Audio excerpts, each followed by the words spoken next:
2021. Di sini saya akan menjelaskan 3 poin. Yang pertama adalah international monetary system, itu dapat diartikan sebagai pengaturan atau kesepakatan formal antar negara terkait nilai tukar dan masing-masing mata uang negara dunia terhadap mata uang lain. Jadi sederhananya sistem moneter ini berhubungan dengan nilai mata uang dan perbandingannya.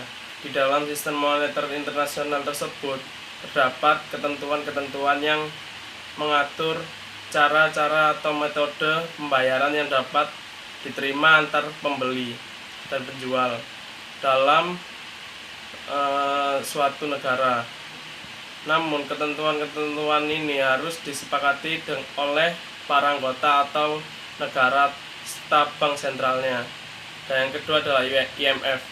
IMF itu adalah dalam bahasa Indonesianya yaitu data moneter internasional, sebuah lembaga donor internasional yang berkantor di Washington DC, Amerika Serikat. IMF memiliki tujuan untuk mempererat kerjasama moneter global, yang kedua adalah memperkuat kestabilan keuangan, yang ketiga adalah mendorong perdagangan internasional, terus yang keempat adalah memperluas lapangan pekerjaan dan mengentaskan kemiskinan di seluruh dunia. Organisasi ini memberikan bantuan keuangan sementara kepada negara-negara untuk membantu mereka mempermudah penyesuaian pembayaran dan bantuan teknis. Dan yang ketiga adalah IBRD. IBRD ini adalah International Bank for Reconstruction and Development, atau Bank Internasional untuk Rekonstruksi dan Pembangunan, adalah sebuah institusi keuangan internasional yang bergerak di bidang atau untuk membantu pembayaran usaha-usaha pembangunan dan perkembangan negara anggotanya, dan menawarkan pinjaman atau kredit kepada negara-negara anggotanya yang membutuhkan dan kepada negara berkembang dengan pendapatan menengah. Pada tahun 1949 berganti fokus baru yang ditujukan untuk memberikan pinjaman, mengembangkan pembangunan ekonomi. Pinjaman diberikan untuk membantu proyek pengairan, pertambangan, pertanian, transport, komunikasi, dan proyek pembangunan industri umum. Secara garis besar, organisasi ini memiliki peran yang sangat mulia bagi negara-negara yang ingin berkembang. Terima kasih. Sekian. Terima kasih atas kesempatannya. Perkenalkan, nama saya Ismail Muhammad Hadi, NIM 2017-210247. Kali ini saya akan mempresentasikan tentang bagian saya, yaitu sistem kurs falas. Nah, sebelum itu kita harus mengetahui dulu apa itu valuta asing dan kurs valuta asing. Valuta asing adalah mata uang dari negara lain. Nah, suatu mata uang yang ditukarkan dengan mata uang lainnya itu disebut dengan transaksi falas. Kurs valuta asing itu perbandingan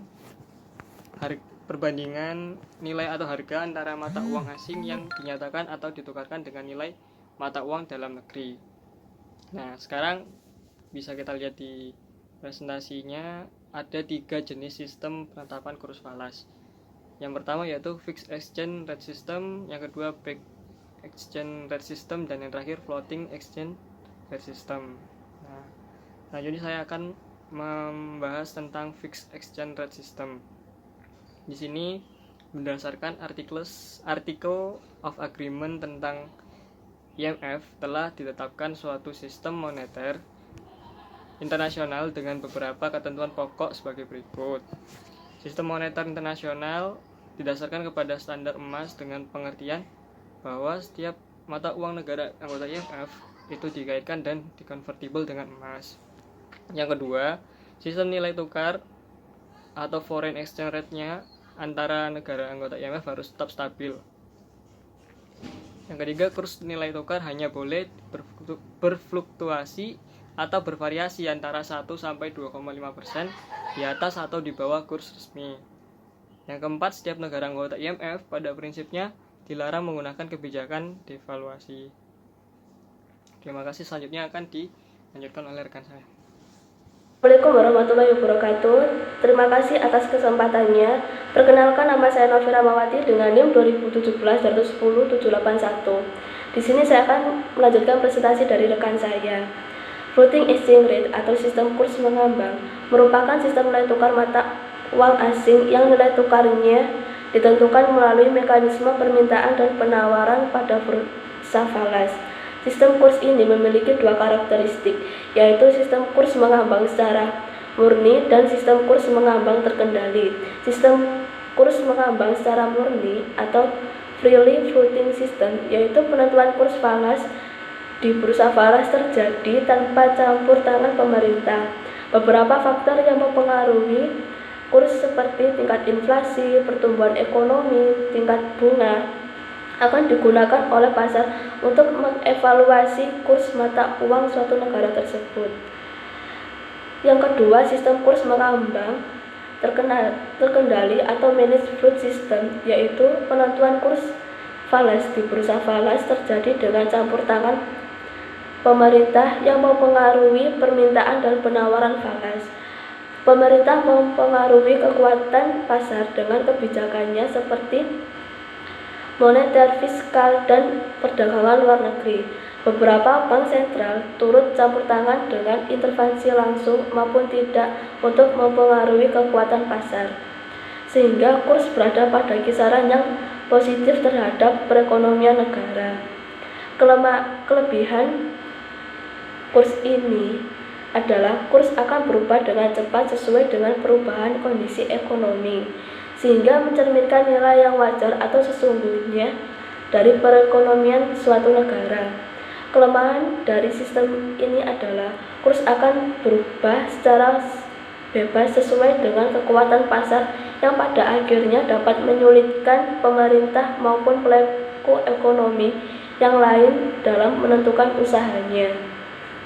Selanjutnya, sistem kurs tertambat atau fixed exchange rate system. Sistem nilai tukar ini ditetapkan dengan cara mengkaitkan nilai tukar mata uang suatu negara dengan nilai tukar mata uang negara lain sejumlah mata uang tertentu. Seperti suatu negara menambahkan nilai mata uangnya dengan kelompok mata uang dari negara lain yang merupakan mitra dagang utama dari negara yang bersangkutan. Dengan kata lain, mata uang negara tersebut akan bergerak mengikuti gerak mata uang negara yang menjadi tambatannya. Salah satu variasi dari pay system dikenal sebagai currency board system, dilaksanakan dengan cara mengkaitkan dan menetapkan nilai tukar tetap antara mata uang suatu negara dan hard currency tertentu yang didasarkan kepada jumlah mata uangnya yang beredar dengan cadangan devisa yang dimilikinya. Selanjutnya akan dilanjutkan oleh rekan saya. Terima kasih atas kesempatannya. Nama saya Rika Duarsania dengan NIM 2018-210275. Di sini saya akan menjelaskan tentang cash in advance atau prepayment. Merupakan sistem pembayaran yang dilakukan importir kepada eksportir sebelum barang dinaikkan ke kapal. Sistem pembayaran ini dilakukan secara tunai, baik full payment maupun partial payment. Yang kedua, open account, yaitu sistem pembayaran yang dilakukan setelah produk dikirimkan. Nah, sistem pembayaran ini penjual hanya mengirimkan faktur kepada pembeli. Nah, nantinya itu pembeli akan membayar setelah tanggal jatuh tempo yang telah disepakati. Yang ketiga adalah private computation, merupakan metode pembayaran internasional yang dilakukan dengan kompensasi penuh atau sebagai utang piutang yang dilakukan secara langsung maupun tidak langsung, sehingga dapat mengurangi ataupun meniadakan transfer falas ke luar negeri. Terima kasih atas kesempatannya. Di sini saya Karina Dulayanti, NIM 2018-210-389 akan melanjutkan presentasi dari rekan saya. Letter of credit adalah suatu pernyataan yang dikeluarkan oleh using bank atas permintaan pembeli atau importir yang ditunjukkan kepada penjual atau eksportir atau beneficiary melalui advising atau confirming bank, dengan menyatakan bahwa using bank akan membayar sejumlah uang tertentu apabila syarat-syarat yang telah ditetapkan dalam LC telah terpenuhi. Pada saat ini, Lebih dari 50% pembayaran internasional menggunakan LC, karena pembayaran ini memiliki beberapa kelebihan. Yang pertama, adanya jaminan pembayaran bagi eksportir atau penjual. Yang kedua, adanya jaminan penerima barang bagi importir melalui perbankan yang akan menyerahkan pembayaran melalui dengan syarat-syarat yang telah ditetapkan oleh LC. Yang selanjutnya, adanya fasilitas kredit eksportir dan importir melalui perbankan, dan selanjutnya adanya fasilitas credit hedging. Selanjutnya, beberapa hal yang perlu diperhatikan dalam melakukan LC, yaitu sifat LC, apakah reversible atau irreversible. Yang kedua, tanggal expired LC. Yang ketiga, tanggal pengapalan. Yang keempat, syarat-syarat dalam LC, misalnya apakah dapat dilakukan dengan transshipment atau partial shipment. Ya, secara garis besar, LC dikelompokkan menjadi dua, yaitu basic LC yang terdiri atas reversible LC, irreversible LC, confirming irreversible LC. Yang kedua, special LC yang terdiri dari red close LC, drain in LC, reviewing LC, transversible LC, back to back, standby LC, negotiable auto open LC, strike LC. Yang selanjutnya, using LC, merchant LC, dan clean LC. Pihak yang terlibat dalam prosedur pembayaran LC adalah importir atau pembeli, eksportir atau penjual, using bank atau confirming bank, perusahaan pelayaran, perusahaan survei, bea dan cukai, perusahaan asuransi.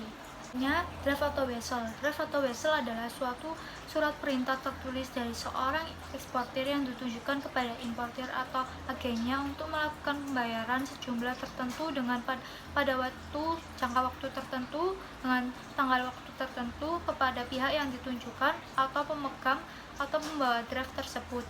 Macam-macam draft terdapat ada dua, menurut kelengkapannya dan menurut sistem pembayarannya. Menurut kelengkapannya terdapat ada dua, clean draft dan documentary draft. Clean draft adalah draft yang dapat dibayar tanpa dilengkapi dengan dokumen lampirannya. Yang selanjutnya, documentary draft.